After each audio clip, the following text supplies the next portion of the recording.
सभी दर्शकों को नमस्कार, जय श्री कृष्ण। कुंडली में सूत्रात्मक विधान से फलादेश का अनुपम योग मिलता है और हम आपको सूत्रात्मक परिधि में रह करके लेकर चलना चाहते हैं कि आपके जीवन में उतना तो हो जितना आपकी कुंडली में लिखा है। कुंडली में लिखा है और नहीं हो रहा है तो क्यों नहीं हो रहा है, कम से कम उतना तो हो। तो हम ज्योतिष से विश्वास ना तोड़ने देंगे, यह प्रयास होता है मेरा। सब जानते हैं ज्योतिष वेदों का नेत्र है। तो हम चतुर्थ भाव को लेकर के जो आपके साथ इस समय चर्चा कर रहे हैं वो अविस्मरणीय बन जाए, इसका प्रयत्न आप करिए। साथ में जुड़ करके वीडियो को देखिए। चतुर्थ भाव से ठीक दसम भाव सप्तम पड़ता है।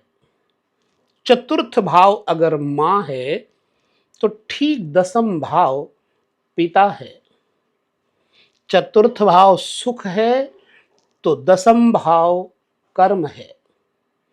किसी व्यक्ति की कुंडली में दसम भाव और चतुर्थ भाव दोनों के स्वामी एक जगह हो जाएं तो इस व्यक्ति को कर्म योगी मानना बुरा नहीं होगा।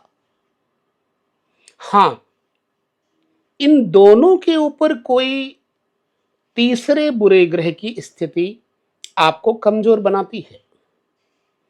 चतुर्थ और दसम भाव के एक साथ होने पर शुभ योग में जातक अपने पिता और माता के साथ सदैव आनंद पूर्वक रहता है। क्यों कर्मयोगी है?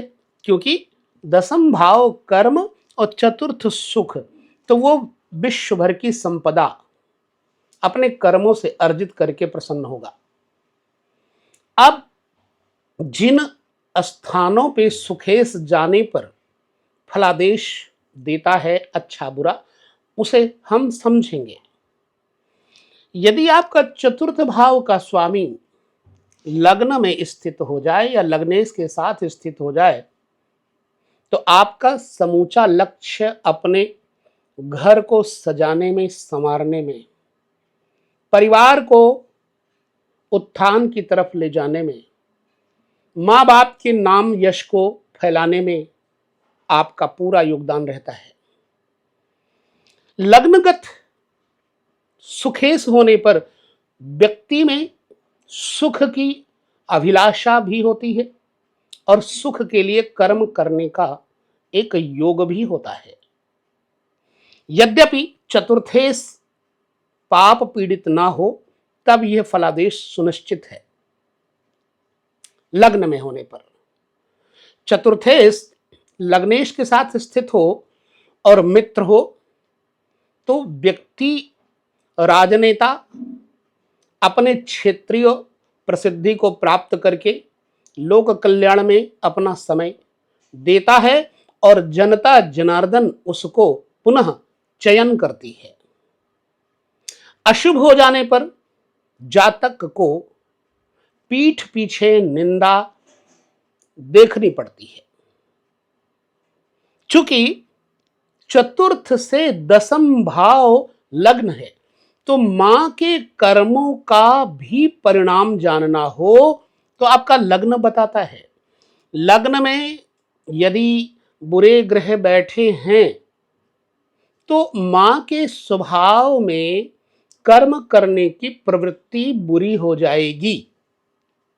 समझे इसे? ये हो गया चतुर्थ भाव, ये हो गया चतुर्थ से सप्तम भाव, अष्टम नवम दसम। तो दसम भाव चतुर्थ से मां के कर्मों का होता है, मां के पिता का होता है, यानी नाना का घर होता है। यहां बैठा हुआ शुभ, मान लो बृहस्पति है, शुक्र है, बुध है, शुभ चंद्रमा है, तो ननिहाल पक्ष के साथ साथ मां के कर्म पक्ष को बड़ी मजबूती मिलेगी। परंतु यहां पर यदि चतुर्थ का शत्रु बैठ जाए या लग्नेश का शत्रु बैठ जाए लग्न में, तो नाना नानी का सुख तो भाड़ में चला जाए ननिहाल पक्ष से। और मां के कर्मों में, हालांकि मां के कर्म बच्चे को नहीं देखना चाहिए, किंतु मां अच्छे या बुरे काम करती है तो बच्चों को उसका प्रतिफल भोगना पड़ता है। मान लीजिए लग्न के अंतर्गत बैठा हुआ चतुर्थे शत्रु राशि में है, तो जातक की मां अपने बच्चे का शोषण करेगी और चारित्रिक दोष से युक्त हो जाएगी। किसी अन्य पुरुष के साथ जुड़ने के कारण बच्चे को कलंक मिलता है। ये संसार है, यहां पर हमें हर चीज पर ध्यान करना है। यदि यहां राहु बैठ जाए तो जातक के मां के साथ जातक की शत्रुता रहती है।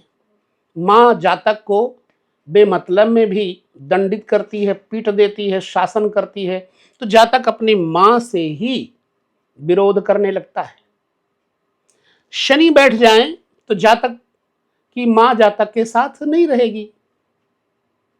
ऐसे ही पाप ग्रहों का यहां प्रभाव लग्न में आपके नाना नाना के जीवन शैली, आपके मां के कर्म का प्रभाव बताती है। इसलिए हमने आपको ये बात कही कि सूत्रात्मक परिधि में आप ज्योतिष को समझें। अब चूंकि चतुर्थ भाव का स्वामी धन भाव में जाएगा, तो धन भाव चतुर्थ से ठीक 11वां भाव पड़ता है। अर्थात मां के बड़े भाई बड़ी बहन अगर यहां बैठा हुआ शुभ ग्रह है, तो मां को अपने बड़े भाई बहनों से लाभ होगा, मां को सुख होगा। अगर यहां पाप ग्रह बैठे हैं तो जातक का स्वयं भी बचपन खराब होगा, बचपन में बहुत सारे संघर्ष करने पड़ेंगे और मां के सुख में भी बचपन से ही परेशानी आ जाएंगी। ननिहाल पक्ष से कोई सुख नहीं होगा। द्वितीय भाव में बैठा हुआ चतुर्थ, हालांकि शुभ होने पर धन, भूमिपति, राज्य निधि, वाणी और कला, इन सब को आप में भर देगी शुभ होने पर। और आप अपने गृह का संचालन, अपने कुटुंब का संचालन करने में पूरा समर्थ होंगे, सक्षम होंगे, तथा पब्लिक जो आपकी है, आसपास के लोग हैं, वो आपसे बड़ा स्नेह करेंगे। चतुर्थे धन भाव में होने पर जातक को नियंत्रण करने की क्षमता प्रदान करती है, धनाढ्यता देती है। यदि चतुर्थेश और द्वितीयेश मित्र हैं तो निश्चित बात है कि व्यक्ति को अपने ननिहाल पक्ष से, बड़े मामा और बड़ी मौसी के पक्ष से संपत्ति भी प्राप्त होती है। कब? चतुर्थेश और एकादशेश, द्वितीयेश जब मित्र हो, युक्त हो, शुभ हो, तब। चतुर्थेश का तृतीय भाव में बैठ जाने का तात्पर्य है कि जातक अपने बड़े भाई बहनों के अलावा छोटे भाई बहन मित्रों पर अत्यधिक व्यय करेगा एवं जातक की मां का चारित्रिक पतन होने में कुछ संदेह बन जाता है, क्योंकि चतुर्थ से तृतीय भाव द्वादश भाव है। ये बात मैं पहले कह चुका हूं। जातक थोड़ा स्वार्थी हो जाता है। जातक अपने स्वार्थ के लिए जो कर्म करेगा, लिहाजा उसके मित्र, उसके भाई बंधु उससे धीरे धीरे अपना पीछा छुड़ाने लगते हैं। हालांकि चतुर्थेश जब तृतीय में बैठेगा तो जातक अपने मित्र, बंधु, अनुज के ऊपर बड़ी कृपा करता है और जातक की मां प्रायः अपने स्थान से अलग रहती है, विदेश प्रवास इत्यादि में रहती है।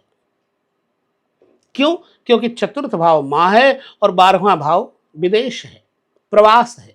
तो चतुर्थेश यदि तृतीय भाव में बैठेगा तो जातक के प्रायः माता पिता बाहर ही रह करके नाम यश कीर्ति फैलाएंगे।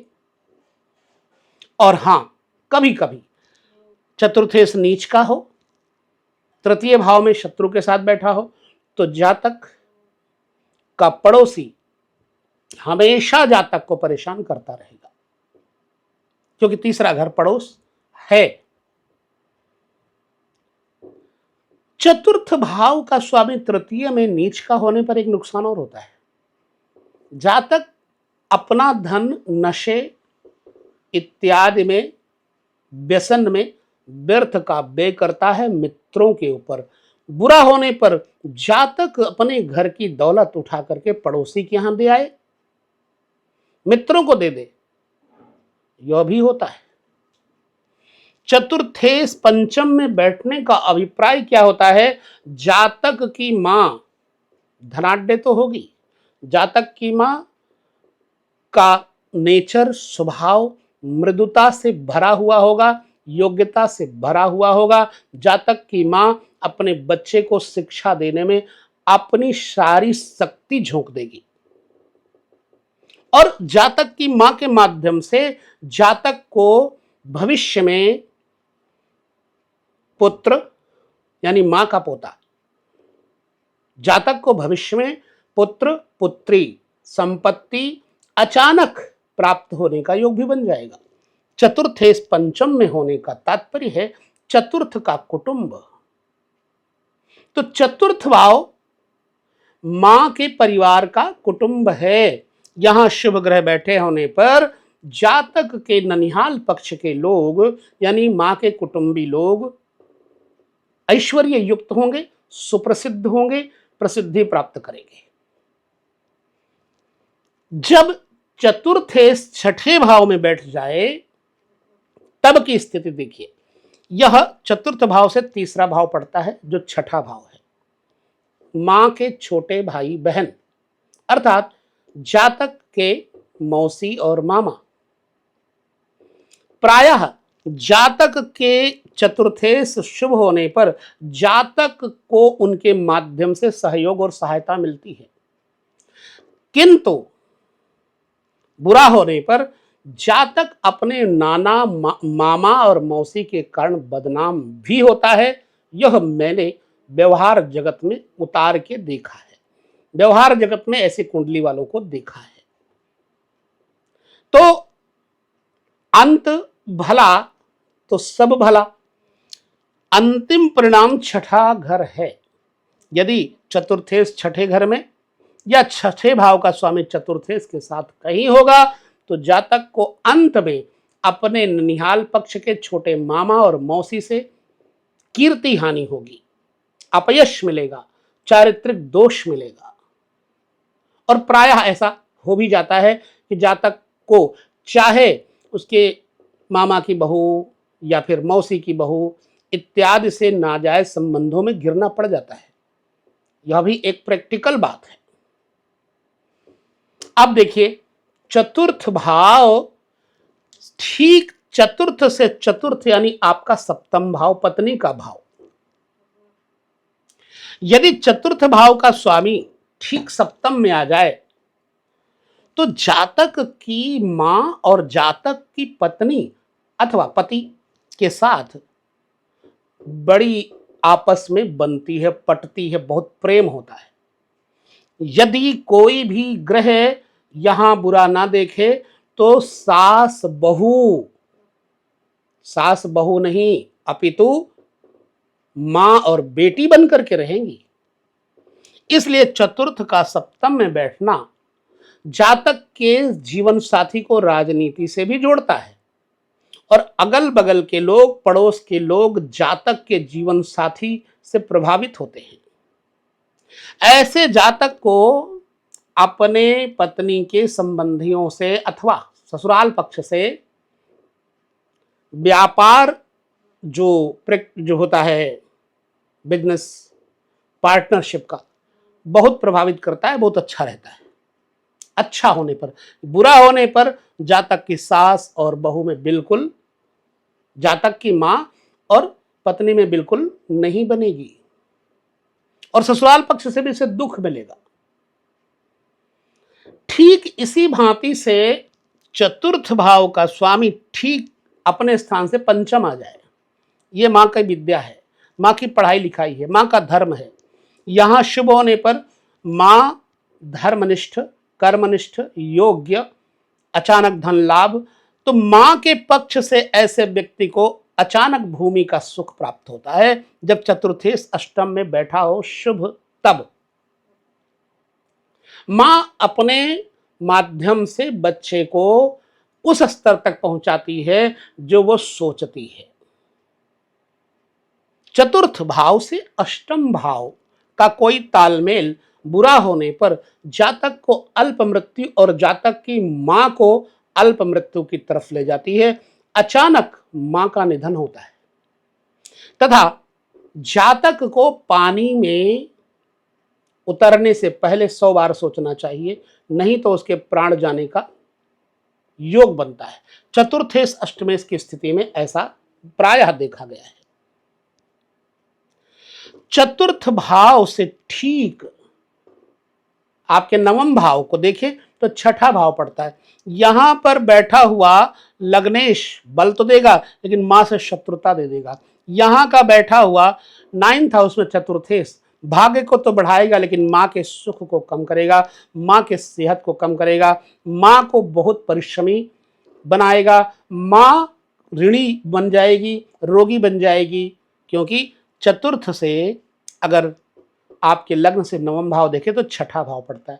रोग ऋण शत्रु, मां ने बहुत मेहनत करके अपने बच्चे को पाला पोषा होगा, लेकिन जातक स्वयं अपने परिश्रम से मां के ऋण को उतारता है, मां की सेहत का ध्यान रखता है। चतुर्थ इसका दसम भाव में बैठ जाना तात्पर्य क्या है कि सुख और कर्म का संयोग होना। जातक की मां और जातक के पिता दोनों मिलकर के जातक के जीवन में प्रकाश फैलाते हैं। नीच होने पर मां और बाप में विरोध पैदा करवाते हैं। वो कंडीशन कैसी है कुंडली में, ग्रहों के हिसाब से आपको देखना होगा। चतुर्थ भाव का स्वामी अगर 11वें भाव में जाए तो अष्टम पड़ जाता है। 11वें भाव में जाने पर मां की आयु कम हो जाती है। यदि चतुर्थेश 11वें भाव में जाएगा तो कई ऐसी कुंडलियां हैं जिनमें जातक के मां का स्वास्थ्य अच्छा नहीं देखा गया। हालांकि जातक को भूमि, पशुधन, वाहन, विद्या, मां से लाभ और मां की संपत्ति प्राप्ति योग बनता है, क्योंकि एकादश भाव धन लाभ और समाज में मान प्रतिष्ठा पाने का भाव है। यहां चतुर्थेश की स्थिति चतुर्थ भाव के कारकत्व जितने भी हैं, विद्या, भूमि संपदा, वाहन, मां से लाभ इत्यादि को दर्शाती है। लिहाजा एकादश भाव तथा चतुर्थ भाव का अष्टम स्थान होने से माता की मृत्यु के बाद धन और धन की लाभ की प्राप्ति का संकेत भी देता है। यदि चतुर्थेश 11वें भाव में जाए तो मां के न रहने के उपरांत जातक को बहुत संपत्ति मिलती है। अब देखिए, चतुर्थेश 12वें घर में चला जाए तो जातक की मां धर्मनिष्ठ होगी, लेकिन जातक का बहुत पैसा अन्याय में, विवाद में, व्यर्थ के भोग में, नीच होने पर चारित्रिक दोष होने में खर्च हो जाएगा और जातक के अपने भाई, बंधु, कुटुंब आदि इसको परित्याग कर देते हैं। जातक धोखेबाज साबित होता है।